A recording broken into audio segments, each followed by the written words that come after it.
इकड नेऊ नाही ते काय सगळं नाही. चल ना, ए त्याला घेतोयस ना. अरे हिला पाटाचं पाणी दाखवायचं होतं, ते दाखवेल. हे राहील, चालू राहील ना. पाटाच्या पाण्यासाठी नाही पण चालू राहील ना. तिला दाखवायचं. मायाच्या मायामध्ये पाटाचं पाणी दाखव.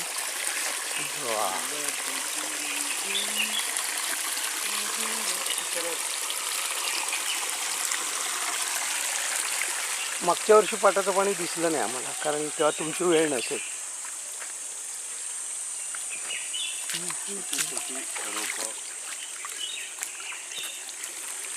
काय टाकलं काय टाकलं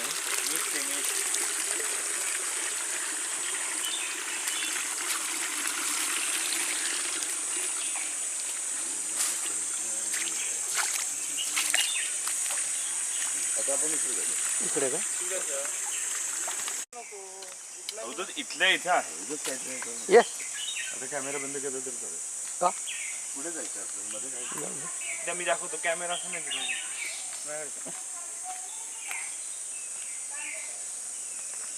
त्यांचं पण घर बघायचं आहे. हे त्यांनी ती हिरवी का जाळी लावली.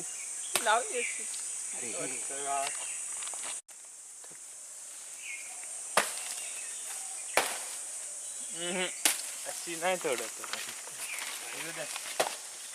असा नाही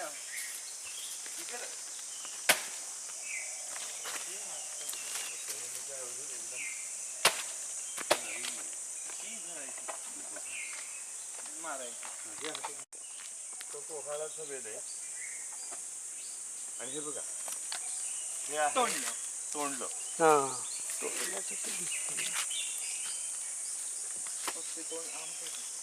हा पोहाळाचा वेद आहे बघा.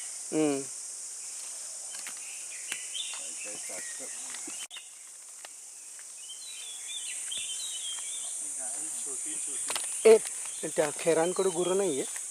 आहेत ना. आहेत. चप्पल करता येत आपल्याला, पाकिटी करता येते.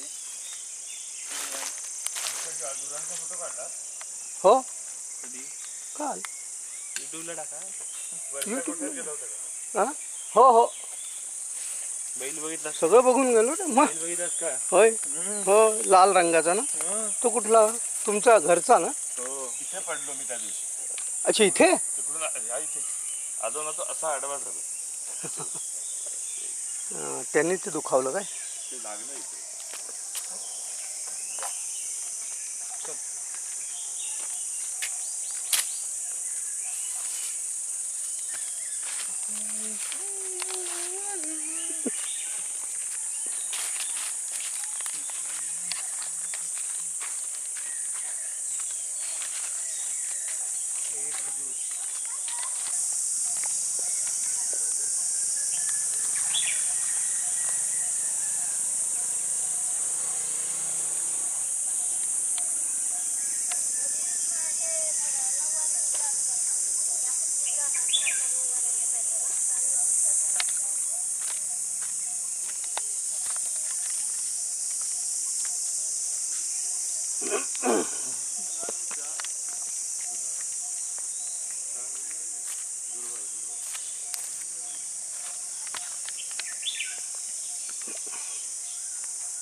विहीर आहे ही.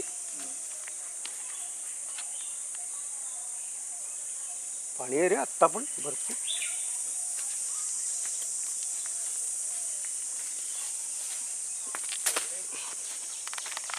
गुलाब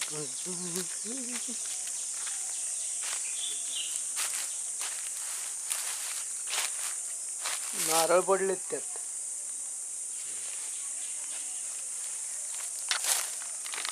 हा हा भाग तुमचा.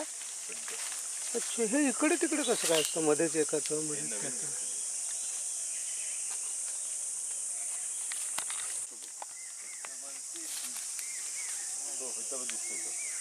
काटे विरळ झाले बघ. मी तुला सांगू कोणता आहे तो बाहेर आलाय तो पिकलाय. काटे विरळ झाले तर हां तोच आहे. बाकी यांना अजून महिना आहे पिकायला. कसं काढतील बरोबर. काटे विरळ झाले. महिनाच आहे. पटकन सांगणार. उतरा उतरा उतरा. का मी येतो. नको आता तूच जा. तो नको काढू. नको नको तू काढू. तू जा रे होती.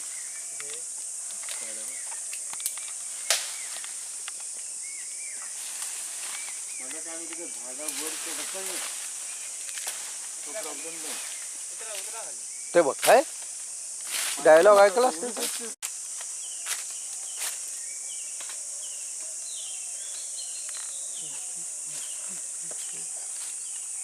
गुलाब जाई गई मगर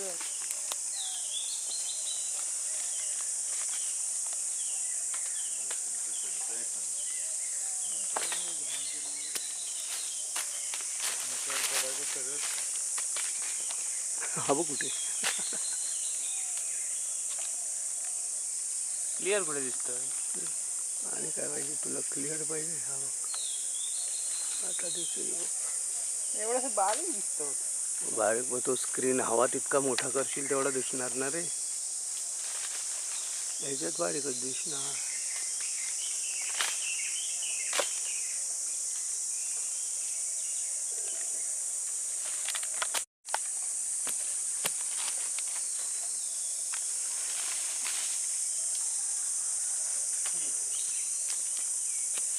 तसं तो औषध तो पण आहे त्यामध्ये.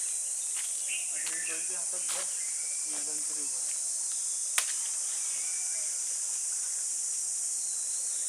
इतक्या वरती जायचंय. हा खाली खालचाच एकच काढायचा. किती हवेत हे आम्ही मुंबईला काही नेणार नाही. नेऊ शकत नाही. त्या गाडीतनं जिथपर्यंत जाईल तितकंच घ्यायचं. सगळं चिपळूणात ठेवायचं. मिलिंदला एक फणस हवाय बस. तिथं दोरी काढ.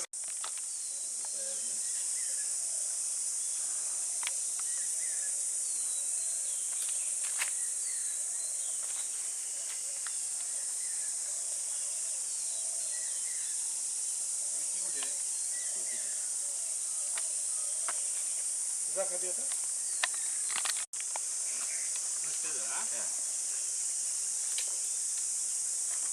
बाजूच राहा. थोडा का खाली. खडच नाही तुटलाय. बाजूचा बंद तुटला. ती दोरी सटकणार. हा ती सटकणार. काय तुटलं.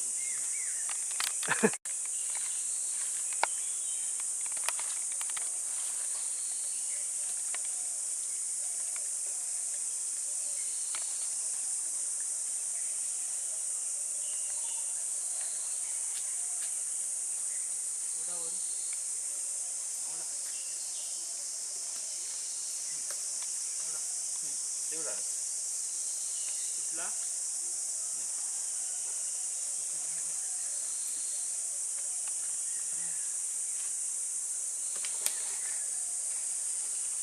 थांबा थांबा. तू बाजू नको. तू बाजू नको. ठीक आहे. हा गाडी पडस नंतर फोटो काढा. हं.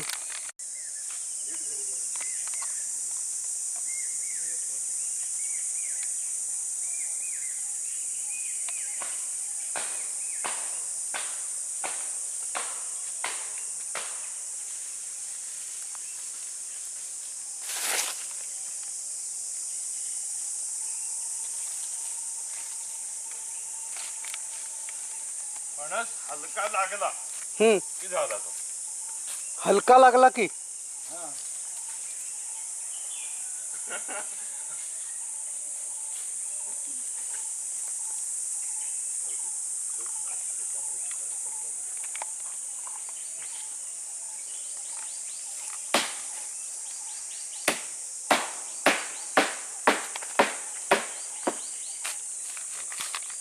ते जाऊन त्यांचा हा काढला तर काय करणार त्यांना.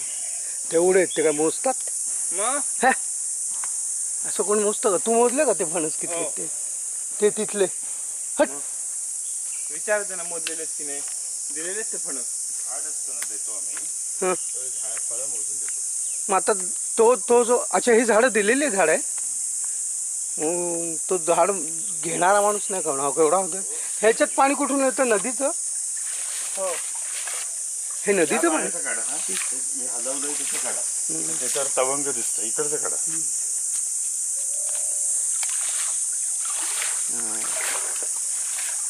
मी माहिती सांगू का? उदयदेव हे आघर साधारणपणे 2006-07च्या दरम्यान आम्ही विकत घेतलं.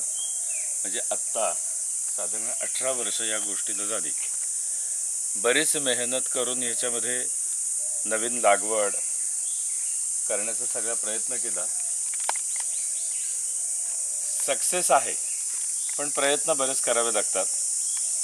माझ्या जन्माच्या वेळी हा जो आत्ता दिसतोय हौद, हा इथपर्यंत होता, म्हणजे इथपर्यंत त्याची उंची होती. आणि गेल्या 2 वर्षात ही पुढची उंची जादा करून 1972 साली बांधलेला जो हा हौद आहे, तो जुन्या काळातल्या मोठ्या दगडाने त्याचं बांधकाम केलेलं आहे आणि त्यानं प्लास्टर केलेलं होतं. आणि गेल्या 2 वर्षापूर्वी मी हा रिनोव्हेट केला. रिनोव्हेट केला म्हणजे काय, तर त्याची उंची पहिल्यांदा जी होती ती साधारणपणे 8 फूट उंची होती, 14.5 फूट रुंदी आणि 19.5 फूट लांबी अशी होती.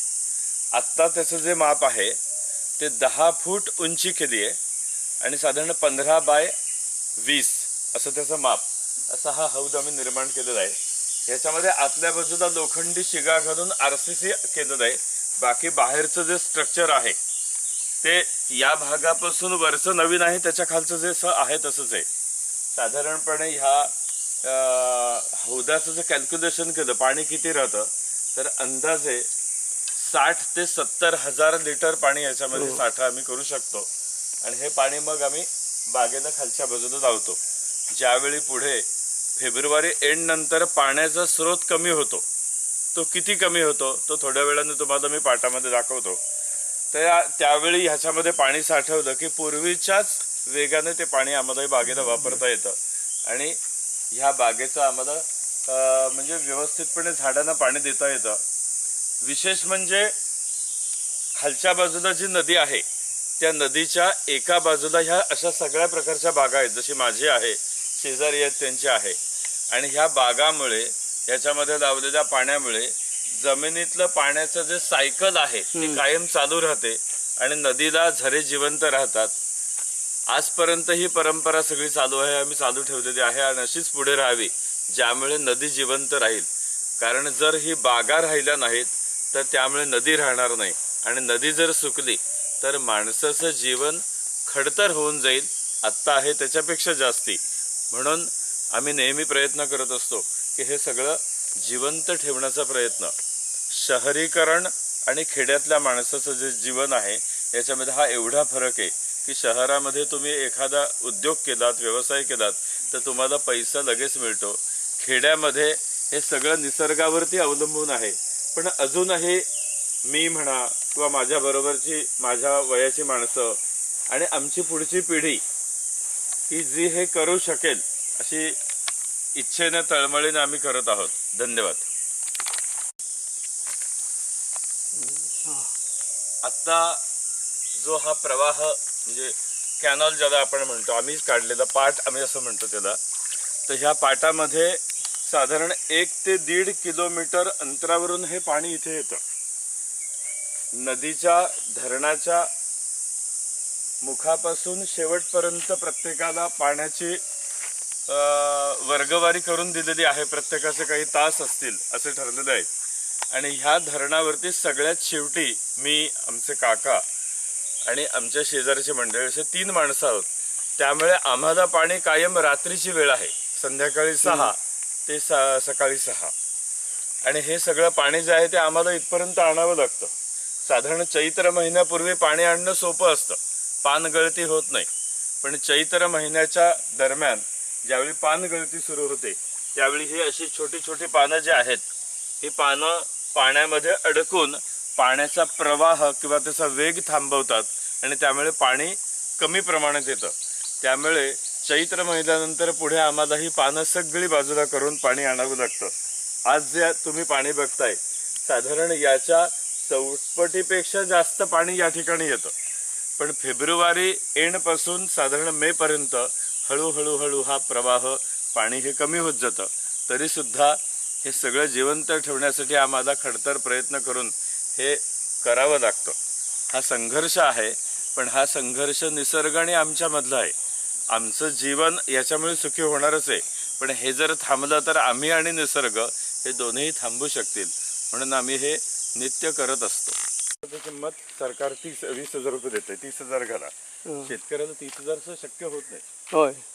कारण हे सगळं जे आहे ना, हे फायद्यात येईपर्यंत सगळं नुकसान होतं.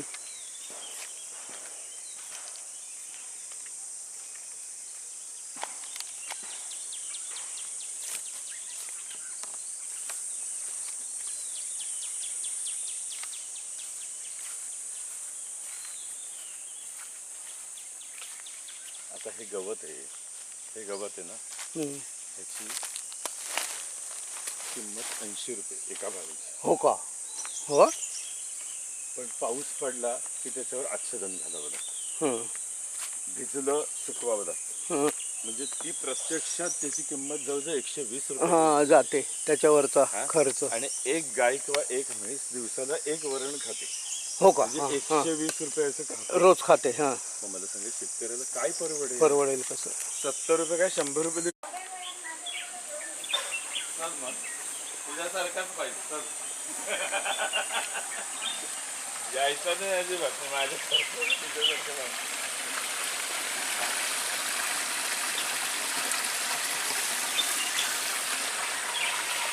चांगला प्रवाह आहे. आता हे चाललंय कुठे पाणी पाटाचं? पण आता हे कुठे चाललंय? आता एंड कुठे होईल? विहिरी. विहिरीच्या मागे आणि तिथून मुरुम ते जावं विहिरीचं.